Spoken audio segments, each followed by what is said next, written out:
If somebody in the rear would help us by shutting that door, please.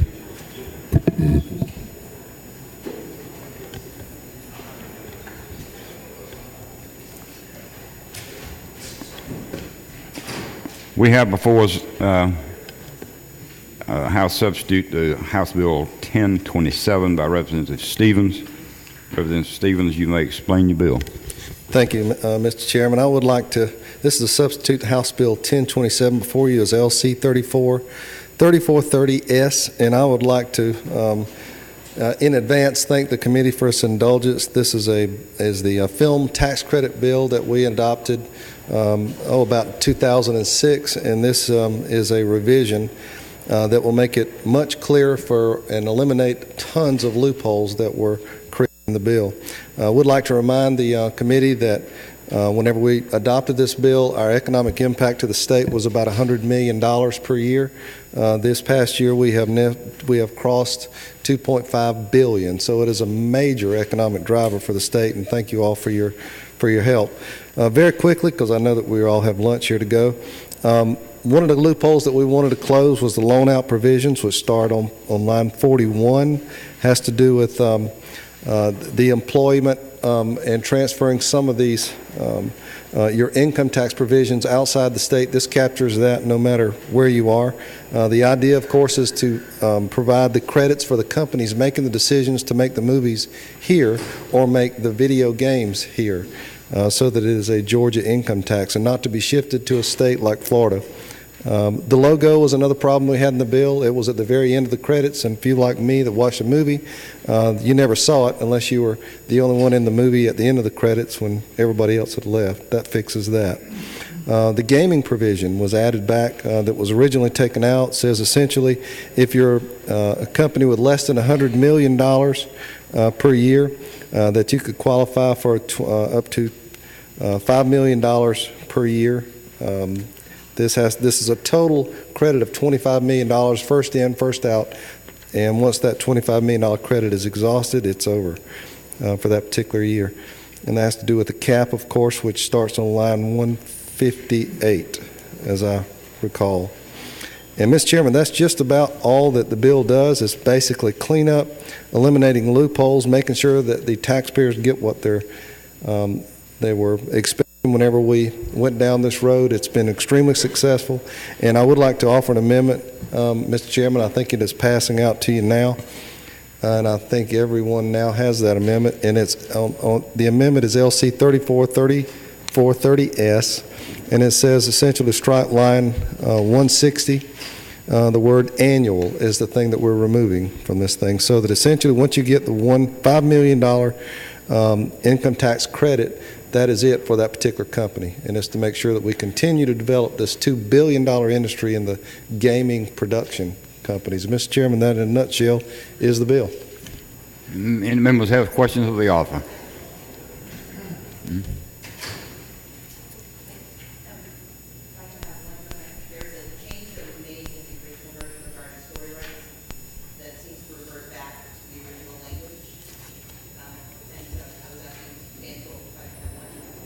Absolutely. Yes, ma'am. We thought we had corrected that provision. The minority leader has requested a couple of minutes to bring forward a clarifying amendment.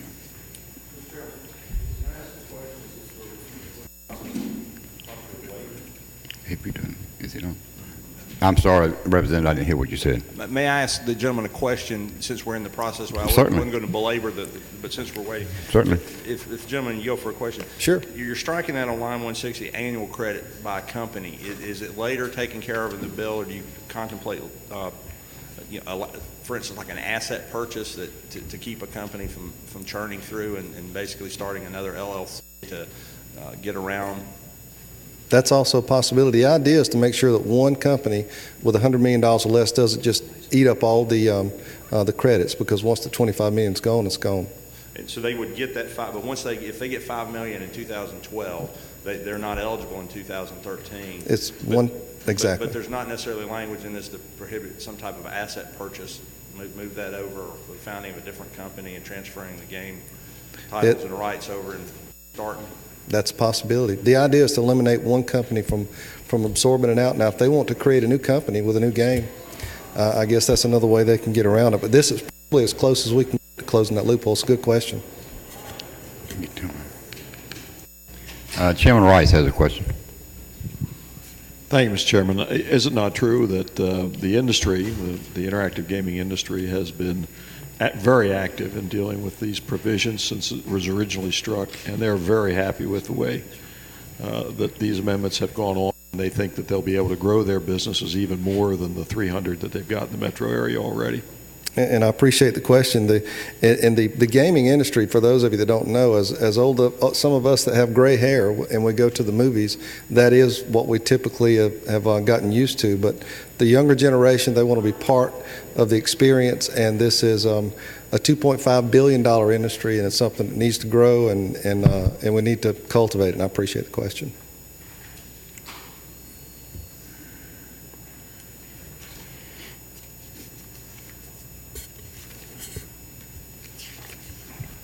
Madam Minority Leader, are you ready? Okay.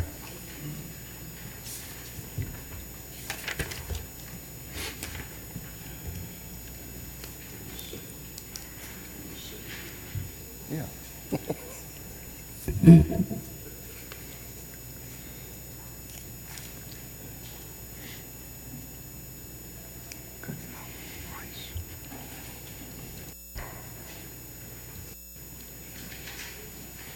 And as the minority leader, if I may, Mr. Chairman, is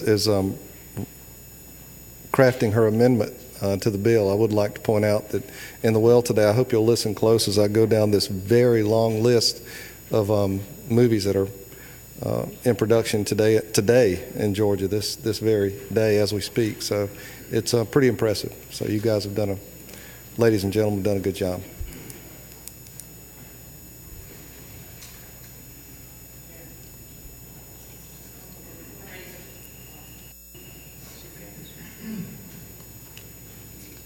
Representative Beasley Teague has a question.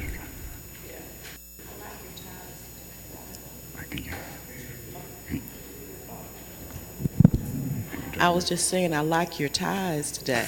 Y'all have on very nice ties. This is my movie production tie, and I appreciate that. Okay, that's what it is. Okay, you should have told me. I would have tried to match up. Thank you, Representative Teague. Recognizes the Minority Leader, Representative Abrams. Thank you, Mr. Chairman, and to the author of the legislation. If we can look at lines 41 through 43.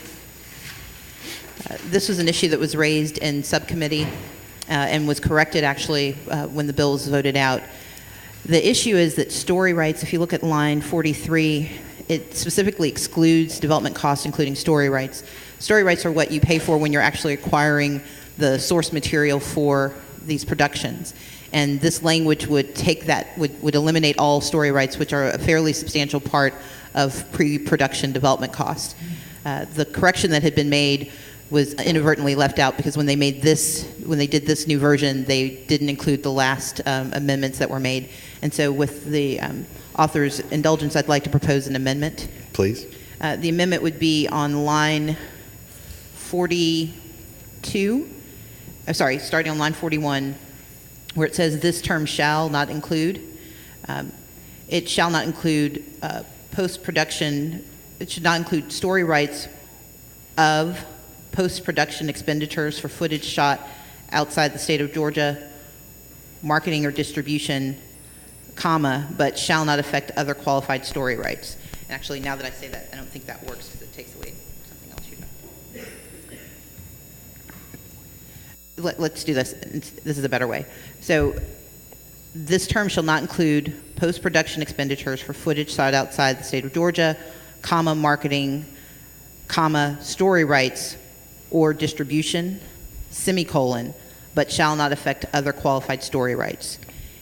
And then you would strike on line 43 the entire sentence that says this term shall not include development costs, including story rights. And what that does is it allows story rights to be included if the footage if it's related to things that are done in the state of Georgia, but excludes them if they are not. Mr. Chairman, I'll accept that as amendment, and I'll ask that we waive print.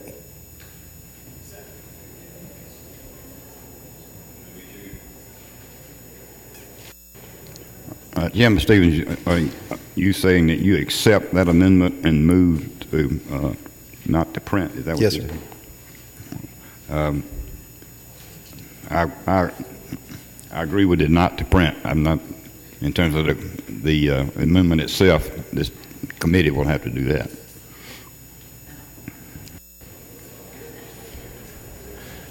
Move not to print.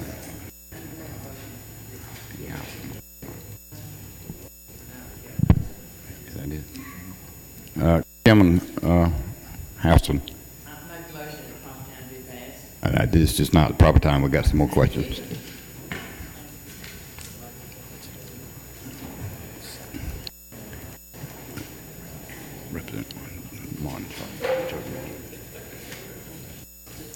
Representative Martin, did you have a question?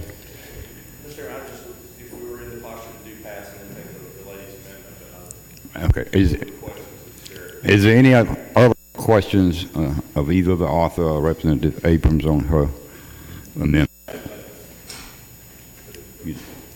Chairman Rice has a question. Just on line 43, I want to make sure that the taking out, the striking of the development costs is in line with the author's intent.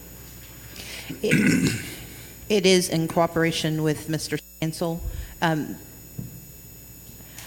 When I read it very closely, I would actually do belt and suspenders and leave this line in. It was recommended that we strike it, but I understand your concern. I do think eliminating development cost are effective. My concern is that if we leave that line in but include language that says other qualified story rights, your problem is the successive sentence would actually negate the previous sentence. So you have to eliminate that sentence in order to accomplish this purpose. So I would say that we do need to negate that sentence. Thank you.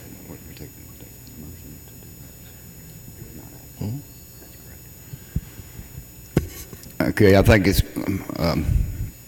we're in the process. It would be correct to accept the motion and a second to do pass. After that, however, and before we vote, we have to deal with the two amendments. So Chair will accept the motion. From motion made and seconded, do pass. We have two amendments. One is from the author, and I think you have explained that amendment. Is that correct? Yes, sir, Mr. Chairman. On line 60, essentially, we're just striking the word annual.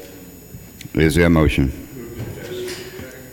Motion made and seconded. All in favor signify by saying aye. Opposed, like sign. Now we move to the minority leader's motion for her amendment.